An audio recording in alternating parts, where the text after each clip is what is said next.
dear students. So in the last class we were discussed about the image formation by convex lens. So what type of image is formed and the nature of the image and position of the image which is formed by the convex lens. That one we were discussed in the last class, and I hope you all understood clearly about that concept. So today we are going to discuss uh, image formation in the concave ಲೆನ್ಸಲ್ಲಿ ಹೇಗೆ image formation ಆಗುತ್ತೆ ಅನ್ನೋದನ್ನ ನಾವು ಇವತ್ತು ತಿಳ್ಕೊತಾ ಇದ್ದೀವಿ.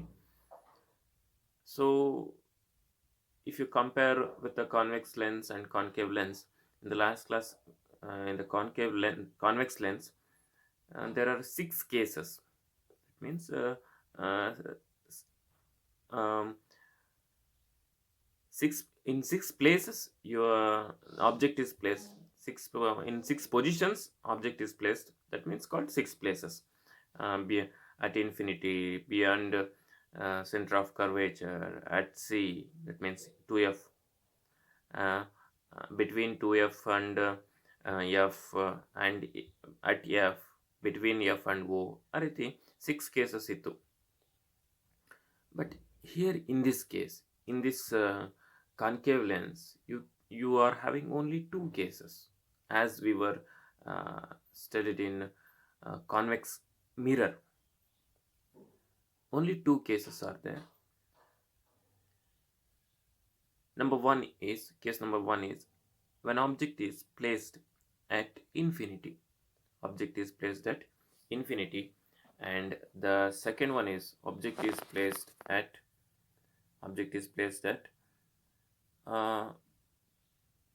between infinity and optic center. Between infinity and optic center. That is the 2 cases we are going to study here. So let us see, when object is placed at infinity. Object navige ellittidivi, infinity ellittidivi, we are having concave lens. We'll see where is the image is formed and what is the nature of the image and position of the image. Okay, coming to the ray diagram. So we will place the object at infinity here. So look at here, object is placed here. See where is image is formed. So the parallel rays are coming towards the concave lens and it diverges. So diverge ಆಗೋದ್ರಿಂದ image front ಅಲ್ಲಿ formation ಆಗುವಂತಹ chances ಇಲ್ಲ. So image, the diverging light rays are appear to be diverge from the focal point ಇಂದ diverge ಆಗಿದೆ ಅಂತ ಅನ್ಸುತ್ತೆ. So ಹಾಗಾಗಿ ಎಲ್ಲಿಂದ ಡೈವರ್ಜ್ ಆಗಿದೆಯೋ that is the formation of the image. So image is formed here. ಎಲ್ಲಿ image formation ಆಗಿದೆ ಕಾಣಿಸ್ತಾ ಇದೆ ಅಲ್ವಾ? ಸೊ ಇಮೇಜ್ ಫಾರ್ಮೇಷನ್ ಎಲ್ಲ ಆಗುತ್ತೆ, ಇಲ್ಲಾಗುತ್ತೆ at the focal point behind the mirror. So same side of the lens, it is highly ಕ್ಯಾರೆಕ್ಟರ್ಗೆ ಬಂದರೆ, ಪೊಸಿಷನ್ ನೇಚರ್ ಆಫ್ ದ ಇಮೇಜ್ಗೆ ಬಂದರೆ, position same side of the lens and it is highly diminished. ಭಾಳ ಚಿಕ್ಕದು ನೋಡ್ರಿ, pointed size ಇದೆ. And virtual and erect, you cannot get it on the screen ಮೇಲೆ ನೀವು ಇದನ್ನು ಪಡ್ಕೊಳೋದಕ್ಕೆ ಸಾಧ್ಯ ಇಲ್ಲ. So this is first case. And coming to the second case, when object is place between infinity and optic centre. ಇಲ್ಲಿ F1 ಅಂತ ಕೊಟ್ಟಿದ್ದಾರೆ, ಬೇಡ, ಆಪ್ಟಿಕ್ ಸೆಂಟರ್ವರೆಗೂ, ಓವರೆಗೂ ನೀವು ಇಡ್ಬೋದು, ಇದನ್ನ ತೊಂದರೆ ಇಲ್ಲ. So between infinity and optic centre the image is formed. ಎಲ್ಲಿ ಇಮೇಜ್ ಫಾರ್ಮೇಷನ್ ಆಗುತ್ತೆ ನೋಡೋಣ. ಸೊ ನಾವೀಗೆಲ್ಲಿ ಆಬ್ಜೆಕ್ಟ್ ಇಡೋಣ? ಇನ್ಫಿನಿಟಿ ಮತ್ತು ಆಪ್ಟಿಕ್ ಸೆಂಟರ್ನ ನಡುವೆ ಎಲ್ಲಾದರೂ ಇಡ್ರಿ. Anywhere you can place the object between infinity and optic centre. ಗೊತ್ತಾಗ್ತಾ? ನೀವು ಎಫ್ ಅಲ್ಲಾರು ಇಟ್ಕೊಳ್ರಿ, 2F ಅಲ್ಲಾದ್ರು ಇಟ್ಕೊಳ್ರಿ, ಬಿಟ್ವೀನ್ ಎಫ್ ಆ್ಯಂಡ್ ಓ ಅಲ್ಲಾದ್ರು ಇಟ್ಕೊಳ್ರಿ, ಬಿಟ್ವೀನ್ 2F ಆ್ಯಂಡ್ ಎಫ್ ಅಲ್ಲಾದರೂ ಇಟ್ಕೊಳ್ರಿ, ಅಂದರೆ C ಆ್ಯಂಡ್ F ಅಲ್ಲಾದರೂ ಇಟ್ಕೊಳ್ರಿ, ಏನಾದರೂ ಮಾಡಿರಿ. ಎಲ್ಲಿ ಇಮೇಜ್ ಫಾರ್ಮೇಷನ್ ಆಗುತ್ತೆ ನೋಡೋಣ. ಎಲ್ಲಿ ಇಟ್ರು ಒಂದೇ ಕಡೆ ಇಮೇಜ್ ಫಾರ್ಮೇಷನ್ ಆಗೋದು, ಒಂದೇ nature of the image and position of the image. ಅದಕ್ಕೆ ಹೇಳ್ತಾ ಇದ್ದೀನಿ. So we were placed we are placing the object at between infinity and optic center. The parallel ray of light passing through the concave lens, so it diverges from the concave lens, and another light ray passing through the optic center, it moves without deviation, and the first ray, which is parallel to the principal axis, diverge from the concave lens, which is appear to be diverging from focal point. In the diverge agide anta ansutte. So you will get the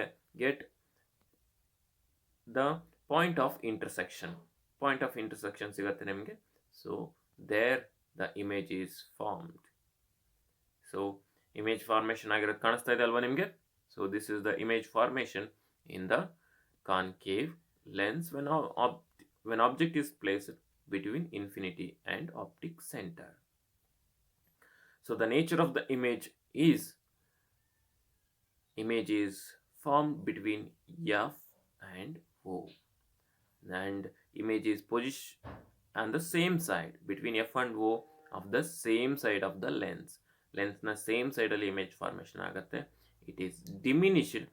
You can compare with the object and image. Object is larger in size, so that's why image is diminished ಅಂದ್ರೆ smaller, and virtual and erect ಅಂದ್ರೆ straight ಇದೆ ನೋಡ್ರಿ, ಆರ್ಮಾರ್ಕ್ ಇಲ್ಲೂ ಮೇಲೆ ಇದೆ, so ಹಾಗಾಗಿ ಇದು erect, and it is virtual because it cannot get it on the screen. So this is the nature and position of the image when object is placed between infinity and optic center. So this is only two cases in the concave lens. I hope you understood. So let us move on to the sign convention for spherical lenses. I hope you are remembered the sign convention in mirrors. Spherical mirrors ಅಲ್ಲಿ sign conventions ನಾವು ಓದಿದ್ವಿ, ನಾವು ನಿಮಗೆ ನೆನಪಿದೆ ಅಂತ ಅನ್ಕೊಂತೀನಿ ನಾನು. It is used in the solving problems on the basis of ಲೆನ್ಸಸ್ನ ಮೇಲೆ ಪ್ರಾಬ್ಲಮ್ಸ್ನ ಸಾಲ್ವ್ ಮಾಡಬೇಕಾದ್ರೆ ಈ ಸೈನ್ ಕನ್ವೆನ್ಷನ್ಸ್ನ ಅಂದರೆ ಪಾಸಿಟಿವ್ ಯೂಸ್ ಮಾಡಬೇಕು, ಯಾವ ವ್ಯಾಲ್ಯೂಗೆ ಪಾಸಿಟಿವ್ ಯೂಸ್ ಮಾಡಬೇಕು, ಯಾವ ವ್ಯಾಲ್ಯೂಗೆ ನೆಗೆಟಿವ್ನ ಯೂಸ್ ಮಾಡಬೇಕು ಅನ್ನೋದನ್ನ ನಾವು ಇದರಿಂದ ತಿಳ್ಕೊಬಹುದು. So sign convention as same as the mirror you are studied in mirror. ನೀವು ಮಿರರ್ ಅಲ್ಲಿ ಏನು ಓದಿದ್ರೋ sign convention as same as it is in lenses also. So only one change, that is you have to remember the focal length. The focal length is taken as negative in case of mirror. Mirror ಅಲ್ಲಿ focal length ಅನ್ನ ನಾವು negative ಆಗಿ ತಗೊಂಡಿದ್ವಿ focal length ಅನ್ನ measure ಮಾಡಬೇಕಾದ್ರೆ. ಯಾಕೆಂದ್ರೆ ಅದು focal length behind the lens mirror ಬರ್ತಿತ್ತು ಅಲ್ಲಿ ಫೋಕಲ್ ಲೆಂತ್ ಯಾವಾಗಲೂ ಬಿಹೈಂಡ್ ದ ಮಿರರ್ ಬರ್ತಾ ಇತ್ತು, ಅಂದ್ರೆ ಇಲ್ಲಿ ಬರ್ತಾ ಇತ್ತು, ನಾನು ಮಾರ್ಕ್ ಮಾಡಿ ತೋರಿಸ್ತೀನಿ, ಇಲ್ಲಿ ಫೋಕಲ್ ಲೆಂತ್ ಬರ್ತಾ ಇತ್ತು, ಹಾಗಾಗಿ ನಾವು ನೆಗೆಟಿವ್ ತಗೊಂಡಿದ್ವಿ. ಬಟ್ ಲೆನ್ಸ್ಗಳಿಗೆ ಬಂದಾಗ ಫೋಕಲ್ ಲೆಂತ್ ಯಾವಾಗ್ಲೂ in front of the lens ಬರೋದ್ರಿಂದ ಪಾಸಿಟಿವ್ ಆಗಿ ತಗೊಳ್ತೀವಿ, ಪಾಸಿಟಿವ್ ಅಂತ ತಗೊಳ್ತೀವಿ. ತೊಂದರೆ ಇಲ್ಲ, ನಾನು ಇನ್ನೊಂದ್ಸರಿ ಹೇಳ್ತೀನಿ ಯಾವ ರೀತಿ ಸೈನ್ ಕನ್ವೆನ್ಷನ್ಸ್ ನಾವು ಯೂಸ್ ಮಾಡಬೇಕು ಅಂತ. ಯಾವಾಗ್ಲೂ ಲೈಟ್ ರೇಸ್ಗಳು moving from left to the right ಹೀಗೆ ಮೂವ್ ಆಗ್ತಾ ಇರ್ತವೆ. ಲೆಫ್ಟ್ ಇಂದ ರೈಟ್ಗೆ ಲೈಟ್ ರೇಸ್ಗಳು ಯಾವಾಗ್ಲೂ ಹೀಗೆ ಮೂವ್ ಆಗ್ತಾ ಇರ್ತವೆ, ಲೈಟ್ ರೇಸ್ಗಳು ಮೂವ್ ಆಗುವಂಥ ಡೈರೆಕ್ಷನ್. ಸೊ ಆಮೇಲೆ ನಾವು ಮೆಜರ್ ಮಾಡಬೇಕಾದ್ರೆ ಏನು ಸ್ಕೇಲನ್ನು ಯೂಸ್ ಮಾಡಿಕೊಂಡು ಡಿಸ್ಟೆನ್ಸನ್ನು ಮೆಜರ್ ಮಾಡಬೇಕಾದ್ರೆ ಯಾವಾಗ್ಲೂ ಎಲ್ಲಿಂದ ಮೆಜರ್ ಮಾಡಬೇಕು ನಾವು? O is the centre point, ಅಂದರೆ optic centre is the centre point for us, and we have to take measurements from the optic centre to anywhere you want it. So ನಾನೀಗೇನು ಮಾಡ್ತೀನಿ, ಈಗ object ಡಿಸ್ಟೆನ್ಸನ್ನು measure ಮಾಡ್ತಾ ಇದ್ದೀನಿ ಅಂದರೆ ಓ ಇಂದ ನಾನೇನು ಮಾಡ್ತೀನಿ, ಈ ಕಡೆಗೆ ಮೆಜರ್ ಮಾಡ್ಕೊತೀನಿ. ಆಪ್ಟಿಕ್ ಸೆಂಟರಿಂದ ಆಬ್ಜೆಕ್ಟ್ ಇಲ್ಲಿಟ್ಟಿದ್ದೀನಿ, ಇದನ್ನು ಮೆಜರ್ ಮಾಡ್ತಾ ಇದ್ದೀನಿ ಅಂತ ಅಂದ್ಕೊಳ್ರಿ. ಸೊ ಈಗೇನು ಮಾಡಬೇಕು, ನಾನು ಓ ಇಂದ ಹೀಗೆ ಮೆಜರ್ ಮಾಡ್ತಾ ಇದ್ದೀನಿ. ಸೊ ಲೈಟ್ ಪಾಸ್ ಆಗ್ತಾ ಇರೋದು ಈ ಕಡೆ ಡೈರೆಕ್ಷನ್, ಇಲ್ಲಿ ಕಾಣಿಸ್ತಾ ಇದೆ. ನಾವು ಮೆಜರ್ ಮಾಡ್ತಾ ಇರೋದು ಈ ಕಡೆ ಡೈರೆಕ್ಷನ್ಲಿ ಹೀಗೆ ಕಾಣಿಸ್ತಾ ಇದೆ ಅಲ್ವಾ? ನೋಡ್ರಿ,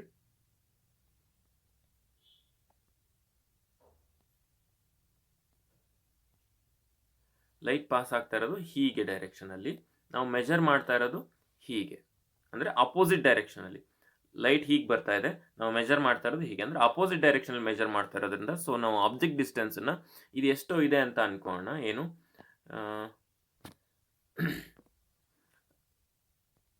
ಇದು ಇಲ್ಲಿಂದ ಇಲ್ಲಿಗೆ ಡಿಸ್ಟೆನ್ಸ್ ಎಷ್ಟಿದೆ, ಒಂದು 5 ಸೆಂಟಿಮೀಟರ್ ಇದೆ ಅಂತ ಅನ್ಕೋಣ. ನಾವು ಇದನ್ನು ಮೈನಸ್ ತೊಗೊಬೇಕಾ ಪ್ಲಸ್ ತೊಗೊಬೇಕಾ ಅಂತ ಹೇಗೆ ಕಂಡುಹಿಡಿಬೋದು ಅಂದರೆ, ಲೈಟ್ ಪಾಸ್ ಆಗ್ತಿರೋಂಥ ಡೈರೆಕ್ಷನ್ ಇದು, ನಾವು ಮೆಜರ್ ಮಾಡ್ತಾ ಇರೋಂಥ ಡೈರೆಕ್ಷನ್ ಇದು ಆಗಿರೋದ್ರಿಂದ, ಈ ರೀತಿ ಆಗಿರೋದ್ರಿಂದ ನಾವು ಇದನ್ನು ಮೈನಸ್ ಅಂತ ತಗೊತೀವಿ, ಅಂದರೆ ಆಪೋಸಿಟ್ ಡೈರೆಕ್ಷನ್.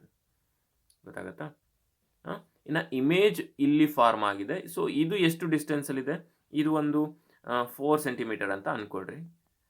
ಸೊ 4 ಸೆಂಟಿಮೀಟರ್ ಇದೆ, ಇದನ್ನ ಪ್ಲಸ್ 4 ಸೆಂಟಿಮೀಟರ್ ಮೈನಸ್ 4 ಸೆಂಟಿಮೀಟರ್ ಅಂತ ತಗೊಬೇಕಾ, ಇದನ್ನೆಲ್ಲ ಕ್ಯಾಲ್ಕುಲೇಷನ್ ಮಾಡಬೇಕಾದ್ರೆ ನಾವು ಯೂಸ್ ಮಾಡ್ತೀವಿ. ಈ ವ್ಯಾಲ್ಯೂಸ್ ಬರುತ್ತೆ ನಮಗೆ, ಆದರೆ ಇದು ಪ್ಲಸ್ ಮೈನಸ್ಸು ಅಥವಾ ಕ್ಯಾಲ್ಕುಲೇಷನ್ ಮಾಡಬೇಕಾದ್ರೆ ಕೊಟ್ಟಿರ್ತಾರೆ, ಪ್ರಾಬ್ಲಮಲ್ಲಿ ಕೊಟ್ಟಿರ್ತಾರೆ 5 centimetre focal length, object is at 6 centimetre distance. ಈ 6 ಅಷ್ಟೇ, ಅವರು ಪ್ಲಸ್ ಮೈನಸ್ ಹೇಳಿರಲ್ಲ, ನಾವು ಹಾಕ್ಕೊಬೇಕು. ಅದಕ್ಕೋಸ್ಕರ ನಮಗೆ ಸೈನ್ ಕನ್ವೆನ್ಷನ್ ಬೇಕು. ಸೊ ನೀವೆಲ್ಲ ಕ್ಯಾಲ್ಕುಲೇಷನ್ ಮಾಡಿದ್ಮೇಲೆ ನಿಮಗೆ ಏನು ಫೋಕಲ್ ಲೆಂತ್ ಡಿಸ್ಟೆನ್ಸ್ ಬರುತ್ತೆ. ಅವರು ಫೋಕಲ್ ಲೆಂತ್ ಕಂಡುಹಿಡಿಯೋಕೆ ಹೇಳಿರ್ತಾರೆ, ಆಬ್ಜೆಕ್ಟ್ ಡಿಸ್ಟೆನ್ಸು ಇಮೇಜ್ ಡಿಸ್ಟೆನ್ಸು ಕೊಟ್ಟಿರ್ತಾರೆ, ಫೋಕಲ್ ಲೆಂತ್ ಕಂಡುಹಿಡಿಯೋಕೆ ಹೇಳಿರ್ತಾರೆ. ಅವರು ಕ್ಯಾಲ್ಕುಲೇಟ್ ದ ಫೋಕಲ್ ಲೆಂತ್ ಅಂತ ಕೇಳಿರ್ತಾರೆ. ಕೊನೆಗೆ ನಿಮ್ಗೆ ಫೋಕಲ್ ಲೆಂತ್ ಬರುತ್ತೆ ವ್ಯಾಲ್ಯೂ. ಸೊ ಅದನ್ನು ಪ್ಲಸ್ ಇಡಬೇಕು ಮೈನಸ್ ಇಡಬೇಕು, ಅಥವಾ ನಿಮ್ಮ ಕ್ಯಾಲ್ಕುಲೇಷನಲ್ಲಿ ಬಂದುಬಿಟ್ಟಿರ್ತದೆ, ಪ್ಲಸ್ ಆಗೋ ಮೈನಸ್ ಆಗೋ ಬಂದುಬಿಟ್ಟಿರುತ್ತೆ. ಅದು ನಾವು ಬಂದಿರೋದು ಕರೆಕ್ಟು ತಪ್ಪು ಅಂತ ನೀವು ತಿಳ್ಕೊಬೇಕಲ್ಲ, ನಿಮ್ಗೆ ಗೊತ್ತಾಗಬೇಕಲ್ಲ. ಸೊ ಹಾಗಾಗಿ ನಾವು ಸೈನ್ ಕನ್ವೆನ್ಷನ್ನ ಓದಲೇಬೇಕು, ತಿಳ್ಕೊಳ್ಲೇಬೇಕು. ಸೊ ಈಗ ಇಲ್ಲಿ 4 ಸೆಂಟಿಮೀಟರ್ ಇದೆ, ಇಲ್ಲಿ 4 ಸೆಂಟಿಮೀಟರ್ ಇದೆ. ಇದು ಪ್ಲಸ್ ಮೈನಸ್ ಅಂತ ಹೇಗೆ ಹೇಳ್ಬೋದು? ಸೊ ನೋಡ್ರಿ, ಲೈಟ್ ಮೂವ್ ಆಗ್ತಾ ಇರೋಂಥ ಡೈರೆಕ್ಷನ್ ಇದು. ನಾವು ಇಮೇಜ್ ಡಿಸ್ಟೆನ್ಸ್ನ ಮೆಜರ್ ಮಾಡ್ತೀವಿ, ಇಲ್ಲಿಂದ ಆಪ್ಟಿಕ್ ಸೆಂಟರಿಂದ ಹೀಗೆ ಮೆಜರ್ ಮಾಡ್ತೀವಿ ಇಮೇಜ್ ಡಿಸ್ಟೆನ್ಸ್ನ. ಸೊ ಹಾಗಾದರೆ ಈ ಡೈರೆಕ್ಷನಲ್ಲೇ ಮೆಜರ್ ಮಾಡಿದ್ವಿ ನಾವು, ಲೈಟ್ ಕೂಡ ಹೋಗಿದ್ದು ಇದೇ ಡೈರೆಕ್ಷನಲ್ಲಿ. ಹಾಗಾಗಿ ಸೇಮ್ ಡೈರೆಕ್ಷನ್ ಆಗಿರೋದನ್ನ ಇದನ್ನ ಏನಂತ ತಗೊಳ್ತೀವಿ ನಾವು, ಪಾಸಿಟಿವ್ ಅಂತ ತಗೊಳ್ತೀವಿ, ಪ್ಲಸ್ 4 ಸೆಂಟಿಮೀಟರ್ ಅಂತ ತಗೊಳ್ತೀವಿ. ಗೊತ್ತಾಗ್ತಿದೆ ಅಲ್ವಾ? ಸೊ ಇದು ಸೈನ್ ಕನ್ವೆನ್ಷನ್, ಪಾಸಿಟಿವ್ ತಗೊಳೋದು ಮತ್ತು ನೆಗೆಟಿವ್ ತಗೊಳೋದು. ಸೊ ಫೋಕಲ್ ಲೆಂತ್ ಮತ್ತು ಕಾನ್ಕೇವ್ ಲೆನ್ಸ್ನ ತಗೊಂಡಾಗ, ನೀವು ಇದೇ ಪ್ಲೇಸಲ್ಲಿ ಕಾನ್ಕೇವ್ ಲೆನ್ಸ್ ಇತ್ತು ಅಂದರೆ,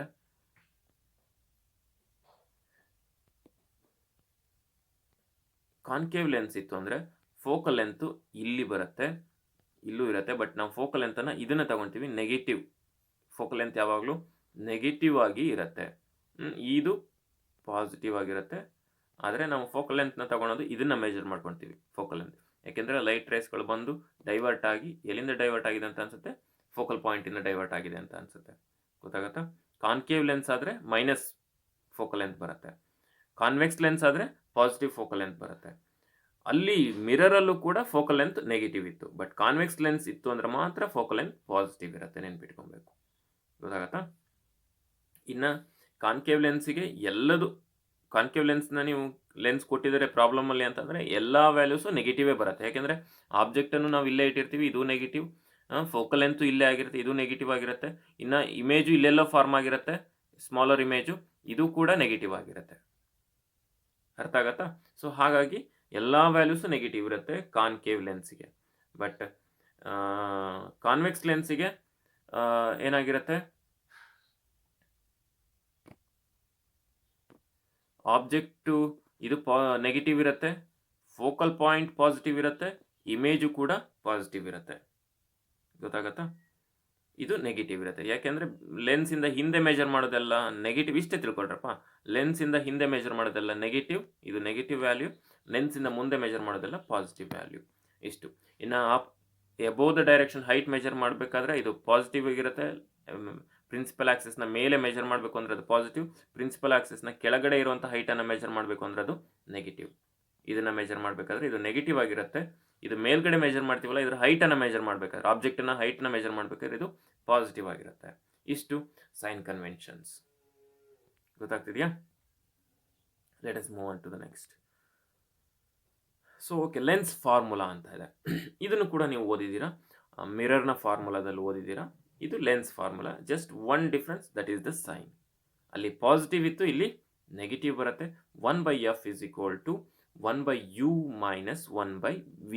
ಸೊ u ಅಂತ ಅಂದರೆ ಆಬ್ಜೆಕ್ಟ್ ಡಿಸ್ಟೆನ್ಸ್ ಆ್ಯಂಡ್ v ಅಂತ ಅಂದರೆ ಇಮೇಜ್ ಡಿಸ್ಟೆನ್ಸ್, f ಅಂದರೆ focal length. The lens formula for spherical lenses is the relationship between, ಅದೇನದು ಲೆನ್ಸ್ ಫಾರ್ಮುಲಾ ಅಂದರೆ, it is the relationship between object distance, image distance and the focal length. ಗೊತ್ತಾಗ್ತಿದೆಯಾ? So 1/f is equal to lens formula is, ನೆನ್ಪಿಟ್ಕೊಬೇಕು, lens ಪ್ರಾಬ್ಲಮಲ್ಲಿ lens ಬಗ್ಗೆ ಕೇಳಿದ್ದಾರೆ ಅಂದರೆ ಈ formula use ಮಾಡಬೇಕು, mirror ಬಗ್ಗೆ ಕೇಳಿದ್ದಾರೆ ಅಂದರೆ ಆ ಫಾರ್ಮುಲಾ ಯೂಸ್ ಮಾಡಬೇಕು. That is 1/f is equal to 1/u plus 1/v. ಅದು ಇಲ್ಲಿ lens formula 1/f is equal to 1/u minus 1/v. ಇನ್ನು ಮ್ಯಾಗ್ನಿಫಿಕೇಶನ್ ಕೇಳ್ತಾರೆ, ಅಂದರೆ ಎಷ್ಟು ಇಮೇಜು ದೊಡ್ಡದಾಗಿದೆ ಎಷ್ಟು ಚಿಕ್ಕದಾಗಿದೆ ಅಂತ ಕೇಳ್ತಾರೆ. ಸೊ ಮ್ಯಾಗ್ನಿಫಿಕೇಶನ್ ಕೇಳಿದಾಗ ನಿಮ್ಗೆ ಗೊತ್ತಾಯಿದೆ, magnification is equal to height of the image divided by height of the object. ಇದು height of the image divided by height of the object. Magnification is equal to HI divided by HO ಅಂತ. ಅದು ಗೊತ್ತಾಗತ್ತಾ?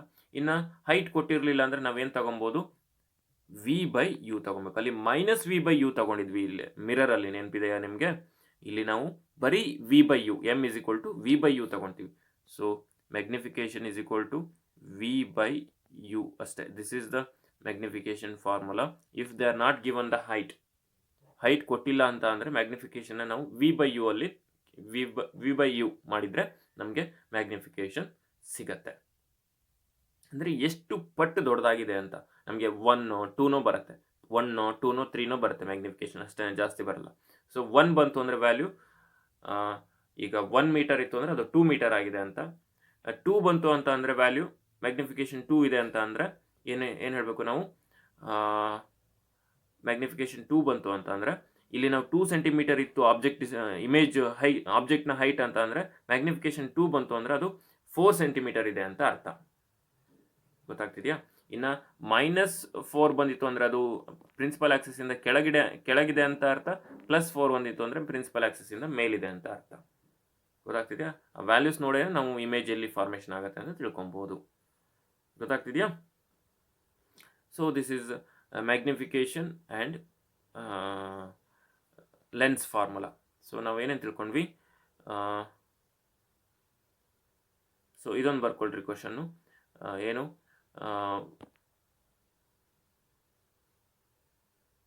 write the position and nature of the image formed by concave lens when object is placed at infinity and between infinity and optic center. Third case, when object is placed at infinity and question ನೋಡ್ರಿ, ಇನ್ನೊಂದ್ಸರಿ ಹೇಳ್ತೀನಿ. write the nature and position of the image and its ray diagram when object is placed at infinity and object is placed between infinity and optic center. So this is lens formula ಆಯಿತು. So we are coming to the another important concept, that is power of a lens. So power of a lens ಅಂತ ಅಂದರೆ, ಈಗ ನಿಮಗೆ lens specs ಕೊಡ್ತಾರೆ ನೋಡ್ರಿ ಎಲ್ರಿಗೂ. So ಇಷ್ಟು power ಇದೆ, 0.1, 0.2, 0.3 ಪವರ್ ಇದೆ ಅಂತ ಹೇಳ್ತಾರೆ. ಏನದು ಸರ್ 0.1, 0.2, 0.3, ವಾಟ್ ಇಟ್ ಮೀನ್ಸ್ ಅಂತ ಕೇಳಿದರೆ, so I will show you. Power of a lens ಅಂತ ಅಂದರೆ ನೋಡ್ರಿ, ಹೀಗೊಂದು ಕಾನ್ವೆಕ್ಸ್ ಲೆನ್ಸ್ ಇದೆ, ಪ್ರಿನ್ಸಿಪಲ್ ಆಕ್ಸಿಸ್ ಇದೆ. ಸೊ ಇಲ್ಲಿ ಲೈಟ್ ರೇಸ್ಗಳು ಬರ್ತವೆ. ಲೈಟ್ ರೇಸ್ಗಳು ಬಂದ ತಕ್ಷಣ ಏನಾಗುತ್ತೆ, ದೇ ಸ್ಟಾರ್ಟೆಡ್ ಟು ಬೆಂಡ್ ಅಲ್ವಾ, ಬೆಂಡ್ ಆಗುತ್ತೆ. ಈ ರೀತಿ ಲೈಟ್ ರೇಸ್ಗಳು ಬಂದು ಬೆಂಡ್ ಆಗುತ್ತೆ. ಗೊತ್ತಾಗ್ತಿದೆಯಾ? ಸೊ ಇದನ್ನು ನಾವು ಏನಂತ ಕರಿತೀವಿ, ಫೋಕಲ್ ಪಾಯಿಂಟ್ ಅಂತ ಕರಿತೀವಿ. ಸೊ ಇದು ಫೋಕಲ್ ಪಾಯಿಂಟ್ ಇದು ಅಂತ ಹೀಗೆ ಕರಿತೀವಿ. ಸೊ ಈಗ ಫೋಕಲ್ ಪಾಯಿಂಟ್ ಅಕಸ್ಮಾತ್ ಇಲ್ಲಿತ್ತು ಅಂತ ಅನ್ಕೋಣ. ಫೋಕಲ್ ಪಾಯಿಂಟ್ ಅಲ್ಲಿದ್ದರೆ, ಅದಾಗಿತ್ತು ಅಂದರೆ ಹೇಗಿರುತ್ತೆ ಲೈಟ್ ರೇಸ್ಗಳು ನೋಡ್ರಿ, ಹೀಗೆ ಬರುತ್ತೆ ಲೈಟ್ ರೇಸ್ಗಳು, ಹೀಗೆ ಬರ್ತವೆ, ಹೇಗಾಗ್ತವೆ, ಹೀಗೆ ಬೆಂಡ್ ಆಗ್ತವೆ, ಅಲ್ಲಿಗೆ ಬೆಂಡ್ ಆಗುತ್ತೆ. ಅರ್ಥ ಆಗ್ತಿದಲ್ವ ನಿಮಗೆ? ಬ್ಲೂ ಲೈನ್ಸು ಮತ್ತು ಗ್ರೀನ್ ಲೈನ್ಸ್ ಅರ್ಥ ಆಗಬೇಕು. ಸೊ ಏನು ಡಿಫ್ರೆನ್ಸ್ ಗೊತ್ತಾಯಿತು ನಿಮಗೆ? ಏನು ಡಿಫ್ರೆನ್ಸ್ ಗೊತ್ತಾಯಿತು? ಈ ಗ್ರೀನ್ ಲೈನ್ಸ್ ಇದೆಯಲ್ಲ, ಅದು ಫೋಕಲ್ ಪಾಯಿಂಟ್ ಇಲ್ಲೇ ಇದೆ ಹತ್ತಿರ, ಇದ್ರದ್ದು ಫೋಕಲ್ ಪಾಯಿಂಟ್ ಇಲ್ಲಿದೆ. ಸೊ ಅಂದರೆ ಒಂದೊಂದು ಲೆನ್ಸ್ದು ಒಂದೊಂದು ಫೋಕಲ್ ಪಾಯಿಂಟ್ ಇರುತ್ತೆ, ಫೋಕಲ್ ಲೆಂತ್ ಇರುತ್ತೆ, ಬೇರೆ ಬೇರೆ ಡಿಸ್ಟೆನ್ಸು. ಸೊ ಈಗ ಹತ್ತಿರ ಇತ್ತಲ್ಲ ಈ ಫೋಕಲ್ ಪಾಯಿಂಟು, ಇದ್ರದ್ದು ಏನಾಗಿದೆ, ಲೈಟ್ ರೇಸ್ಗಳು ಶಾರ್ಟ್ ಆಗಿ ಬೆಂಡ್ ಆಗಿದೆ, ಬೆಂಡಿಂಗ್ ಜಾಸ್ತಿ ಇದೆ. ಫೋಕಲ್ ಲೆಂತ್ ದೂರ ಇತ್ತು ಅಂದರೆ ಅದನ್ನೇನಂತ ಕರಿತೀವಿ ನಾವು, ಬೆಂಡಿಂಗ್ ಜಾಸ್ತಿ ಆಗುತ್ತೆ, ಕಡಿಮೆ ಇದೆ ಬೆಂಡಿಂಗ್. ದೂರ ಇರೋದ್ರಿಂದ ಏನಾಗಿದೆ ಇಲ್ಲಿ ನೋಡಿ, ಬೆಂಡಿಂಗ್ ಸ್ವಲ್ಪ ಬೆಂಡ್ ಆಗಿದೆ. ಹತ್ತಿರ ಬಂದಷ್ಟು ಏನಾಗಿದೆ, ಬೆಂಡಿಂಗ್ ಜಾಸ್ತಿ ಆಗುತ್ತೆ. ಸೊ ಬೆಂಡ್ ಜಾಸ್ತಿ ಆದಂಗೂ ಅದನ್ನು ಪವರ್ ಜಾಸ್ತಿ ಅಂತ ಕರಿತೀವಿ. ಗೊತ್ತಾಗತ್ತಾ? ಸೊ ಫೋಕಲ್ ಲೆಂತ್ ಕಡಿಮೆ ಆದಂಗೂ ಪವರ್ ಏನಾಗ್ತಾ ಹೋಗುತ್ತೆ, ಜಾಸ್ತಿ ಆಗ್ತಾ ಹೋಗುತ್ತೆ, ಯಾಕಂದ್ರೆ ಬೆಂಡಿಂಗ್ ಜಾಸ್ತಿ ಆಗತ್ತಲ್ಲ. ನೋಡ್ರಿ, ಇನ್ನೊಂದು ಸಾರಿ ತೋರಿಸ್ತೀನಿ. ಇದು ಲೆನ್ಸ್,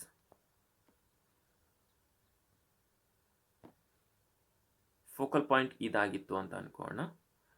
ಲೈಟ್ ರೇಸ್ಗಳು ಬರ್ತವೆ, ಏನಾಗ್ತವೆ, ಹೀಗೆ ಬೆಂಡ್ ಆಗ್ತವಲ್ವಾ, ಫೋಕಲ್ ಪಾಯಿಂಟಿಗೆ ಬೆಂಡ್ ಆಗುತ್ತೆ, ನಿಮ್ಗೆ ಗೊತ್ತಿದೆ. ಓಕೆನಾ? ಅದೇ ಫೋಕಲ್ ಪಾಯಿಂಟ್ ಇದಾಗಿತ್ತು ಅಂತ ಅಂದರೆ ಲೈಟ್ ರೇಸ್ಗಳು ಬರ್ತವೆ, ಹೀಗೆ ಬೆಂಡ್ ಆಗುತ್ತೆ. ನೋಡ್ರಿ, ಬೆಂಡಿಂಗ್ ಯಾವ್ದು ಜಾಸ್ತಿ ಆಯಿತು, ಇದರಲ್ಲಿ ಬೆಂಡಿಂಗ್ ಜಾಸ್ತಿ ಆಯಿತು, ಇದರಲ್ಲಿ ಬೆಂಡಿಂಗ್ ಕಡಿಮೆ ಆಯಿತು ಅಲ್ವಾ. ಅಂದರೆ ಫೋಕಲ್ ಪಾಯಿಂಟ್ ಜಾಸ್ತಿ ಇತ್ತು ಅಂದರೆ ಬೆಂಡಿಂಗ್ ಕಡಿಮೆ, ಲೈಟ್ ರೇಸ್ ಬೆಂಡ್ ಆಗೋದು ಕಡಿಮೆ. ಫೋಕಲ್ ಪಾಯಿಂಟ್ ಕಡಿಮೆ ಇತ್ತು ಅಂದರೆ, ಫೋಕಲ್ ಲೆಂತ್ ಕಡಿಮೆ ಇತ್ತು ಅಂತಂದರೆ ಬೆಂಡಿಂಗ್ ಜಾಸ್ತಿ. ಸೊ ಬೆಂಡಿಂಗ್ ಜಾಸ್ತಿ ಇತ್ತು ಅಂದರೆ ಪವರ್ ಜಾಸ್ತಿ ಇದೆ ಆ ಲೆನ್ಸಿಗೆ ಅಂತ ಅರ್ಥ. ಸೊ ಹಾಗಾದರೆ ಲೆನ್ಸಿಗೆ ಪವರ್ ಜಾಸ್ತಿ ಇರಬೇಕು ಅಂದರೆ ಏನಿರಬೇಕು, ಏನು ಕಡಿಮೆ ಇರಬೇಕು, ಫೋಕಲ್ ಲೆಂತ್ ಕಡಿಮೆ ಇರಬೇಕು. That is called as a power of the lens. ಅದನ್ನೇ ನಾವು ಪವರ್ ಆಫ್ ದ ಲೆನ್ಸ್ ಅಂತ ಕರಿತೀವಿ. So power of the lens is the reciprocal of it's focal length.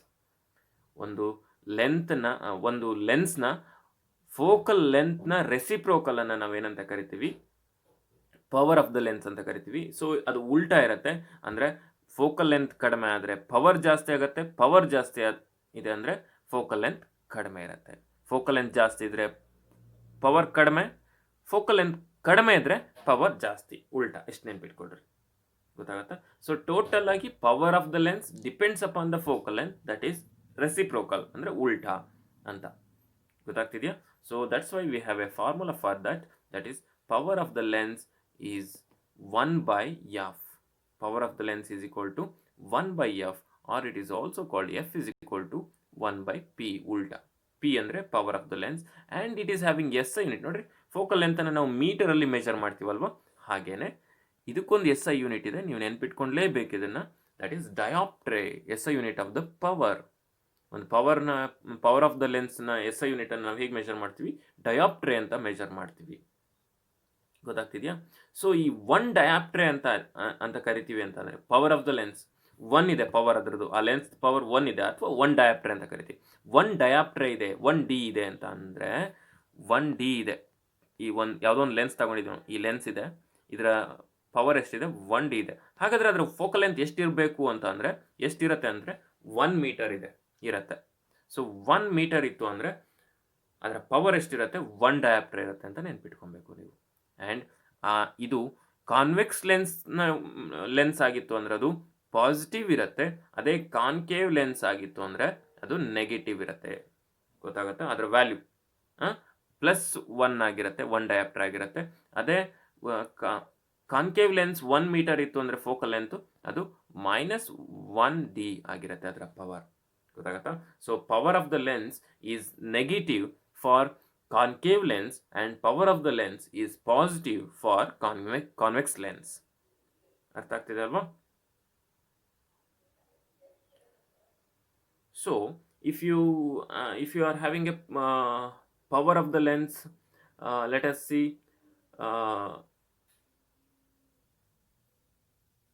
+2 ಇದೆ ಅಂತ ಅಂದರೆ, what is its focal length? +2 ಇದೆ ಅಂತಂದರೆ ನಮಗೆ ಕೊಟ್ಟಿರುವಂತಹ, ಸೊ ಇಲ್ಲಿ ನೋಡ್ರಿ, +2D ಇದೆ ಅಂತ ಅನ್ಕೊಳ್ಳೋಣ. ಈ ಪವರ್ನ ಕೊಟ್ಟಿದ್ದಾರೆ ನಿಮಗೆ ಯಾವ ಲೆನ್ಸನ್ನು ಎಕ್ಸಾಮಲ್ಲಿ ಕೇಳ್ತಾರೆ. The patient is prescribed by a doctor, power of the lens +2D is prescribed by a doctor to a patient. What is the lens given to the patient ಅಂತ ಕೇಳ್ತಾರೆ. What type of lens given to the patient, whether it is convex lens or concave lens. +2D ಇತ್ತು ಅಂದರೆ ಅದೇನಂತ ಅರ್ಥ, +2D power ಇತ್ತು ಅಂದರೆ ಅದು convex lens ಅಂತ ಅರ್ಥ. ಗೊತ್ತಾಗ್ತಿದೆಯಾ? So that is convex lens. So ಹಾಗೇನೆ -2D ಕೊಟ್ಟಿದ್ರು ಅಂದರೆ ಪವರ್ ಆಫ್ ದ ಲೆನ್ಸು, ಅದೇನದು ಕಾನ್ಕೇವ್ ಲೆನ್ಸ್. ಸೊ ಈಗ ನಾವು ಫೋಕಲ್ ಫೋಕಲ್ ಲೆಂತ್ ಎಷ್ಟಿದೆ, +5 ಇದೆ ಅಂತ ಅನ್ಕೋಣ. ನೋಡೋಣ ಈಗ ಫೋಕಲ್ ಲೆಂತ್ ಎಷ್ಟಿದೆ. ಒಂದು ಲೆನ್ಸ್ ಇದೆ, ಫೋಕಲ್ ಲೆಂತ್, ಒಂದು ಲೆನ್ಸ್ ಕಾನ್ವೆಕ್ಸ್ ಲೆನ್ಸ್ನ ಫೋಕಲ್ ಲೆಂತ್ +5 ಇದೆ. ಇದರ ಪವರ್ ಎಷ್ಟಿರುತ್ತೆ ಹಾಗಾದರೆ? ಈ +5 ಇತ್ತು ಅಂದರೆ ಇದರ +5 ಮೀಟರ್, ಓಕೆನಾ? +5 ಅಲ್ಲ,